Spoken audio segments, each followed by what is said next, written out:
Hi guys, my name is Shreya Tripathi and I am MBBS first year student in MVSMC Basti. तो आज हम बात करेंगे एडमिशन प्रोसेस के बारे में। देखो, जो एडमिशन प्रोसेस होता है ना, वो बहुत ही लंबा प्रोसेस होता है।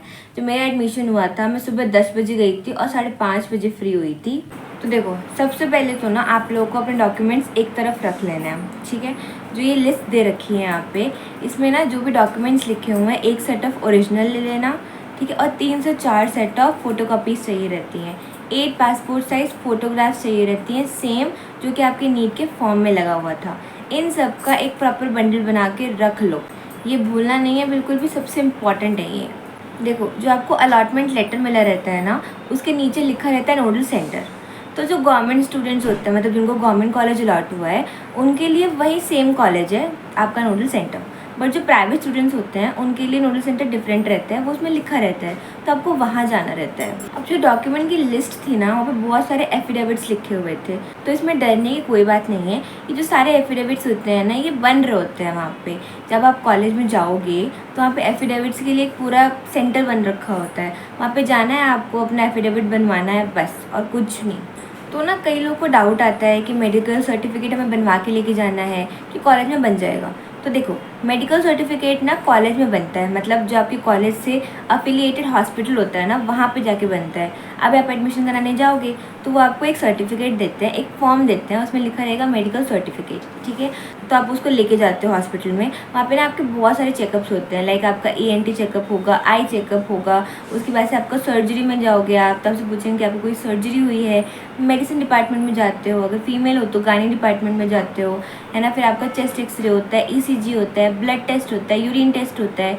फिर ये सब टेस्ट होने के बाद ना, वो जो आपको फॉर्म दिया रहता है, उस पर ना आपके जो डॉक्टर्स रहते हैं वो साइन करते हैं, स्टैम्प लगाते हैं। तो जब ये सारे टेस्ट हो जाते हैं, तो फिर आपके पूरे डॉक्यूमेंट पे ना हर जगह सिग्नेचर रहेगा, स्टैम्प रहेगा, तो वो प्रॉपर एक मेडिकल सर्टिफिकेट बन जाता है। तो मेडिकल सर्टिफिकेट के लिए कोई टेंशन लेने की बात नहीं है, ये आपके हॉस्पिटल में ही बनेगा। जो आपका कॉलेज है, जब आपको अलॉट हुआ है, उस वाले हॉस्पिटल में ही बनेगा। देखो, जब आप एडमिशन कराने जाओगे, है ना, तो फिर वो आपको एडमिशन फॉर्म देंगे, वो आपको मेडिकल सर्टिफिकेट वाला फॉर्म देंगे, है ना। फिर आपके जो एफिडेविट्स बनेंगे वहाँ पे, उसमें भी आपको बहुत सारे फिलअप्स करने रहते हैं। तो जो एडमिशन फॉर्म होता है ना, उसमें बहुत सारी डिटेल्स भरनी है, तो अपने साथ बहुत सारे एक्स्ट्रा पासपोर्ट साइज़ फ़ोटोज़ लेके जाओ, वहाँ पे लगती हैं। उसमें आपके थंब प्रिंट्स लगेंगे, आपकी डिटेल्स लगेंगी, आपके पेरेंट्स की सिग्नेचर, आपका सिग्नेचर। देखो, जो एडमिशन फॉर्म रहता है ना, उसको आपको बहुत ध्यान से भरना रहता है, कोई भी गलती नहीं करनी रहती है उसमें। आपको 10 बार पूछना है, आप जाके वहाँ के फैकल्टी से पूछो कि हाँ, हमें समझ नहीं आ रहा है, क्योंकि उसमें गलती नहीं होनी चाहिए। फिर जो एफिडेविट आपने बनवाई है, उसको बहुत अच्छे से फिल करना रहता है।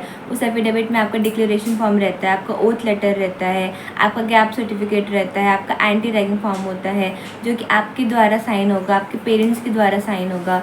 आपका बॉन्ड फॉर्म रहता है कि हाँ, हमें आपको 2 साल का बॉन्ड करना है ना, तो उसके लिए आपको फॉर्म भराते हैं। अब देखो, जो आती है फ़ी की बात, तो ना कई कॉलेजेस में ऑनलाइन पेमेंट होती है, कई कॉलेज में चेक्स लेते हैं, कई कॉलेज में DD यानी डिमांड ड्राफ्ट लेते हैं। मेरे कॉलेज में DD लगी थी, तो उसमें भी कोई टेंशन की बात नहीं रहती। जहाँ DD लगती है ना, वहाँ पे बैंक्स रहती हैं, हर कॉलेज में ऑलमोस्ट बैंक्स रहते ही हैं, तो आपको जाना है बैंक से DD बनवा लेनी है ना। वो तुरंत बन जाती है, बहुत टाइम नहीं लगता उसके बाद से क्या होगा ना, एक रूम में बहुत सारी फैकल्टीज़ बैठी रहती हैं, वो आपके डॉक्यूमेंट्स को चेक करते हैं। आपका डॉक्यूमेंट एक बार चेक होता है, फिर दूसरी बार चेक होता है, फिर फाइनल चेक होगा। उसके बाद से क्या होता है, जब आपका सब कुछ चेक हो गया है ना, हो गया कि हाँ, इसके सारे डॉक्यूमेंट्स अवेलेबल है एंड ऑथेंटिक है, तो फिर ना आपका रजिस्ट्रेशन होता है पोर्टल पे। फिर वो पोर्टल पे रजिस्टर कर देंगे कि इस बच्चे ने इस दिन को एडमिशन करा लिया है, इस बच्चे ने अलॉटमेंट ले ली है। फिर जैसे ही आपका रजिस्ट्रेशन कंप्लीट हो चुका है, एडमिशन कंप्लीट हो चुका है, फिर वो आपको एक पेपर देंगे, उसमें ना आपके डॉक्यूमेंट्स लिखे रहते हैं और टिक रहता है कि हाँ, इस बच्चे ने ये सारे डॉक्यूमेंट सबमिट कर दिए हैं। अगर कोई डॉक्यूमेंट आपका सबमिट नहीं रहता है, या फिर कोई डॉक्यूमेंट ऐसा है जो आपके लिए एलिजिबल नहीं था, मतलब आपको नहीं देना था वो डॉक्यूमेंट, उस पर लग जाएगा क्रॉस। उस टाइम पे आपको रिसिप्ट भी मिल जाती है। तो ये सारे डॉक्यूमेंट आपको लेकर आने रहते हैं और अपने पास रखना रहता है हमेशा के लिए। तो गाइस, आज के लिए बस इतना ही। आई होप आपके लिए इन्फॉर्मेशन हेल्पफुल रही होगी। बहुत अच्छे से एडमिशन कराना, अपने डॉक्यूमेंट्स भूलना नहीं, सबसे इंपॉर्टेंट है आप अपने डॉक्यूमेंट्स लेके जाना, ओरिजिनल लेके जाना, 3-4 फोटोकॉपीज़ लेके जाना, है ना। अपने आइडेंटिटी प्रूफ लेके जाना, बहुत सारे फ़ोटोज़ लेके जाना, 10 to 11 फ़ोटोज़ तो लेकर ही जाना, तो कोई दिक्कत नहीं आएगी, आराम से एडमिशन हो जाता है, इसमें कोई टेंशन की बात नहीं रहती। So bye bye, all the best.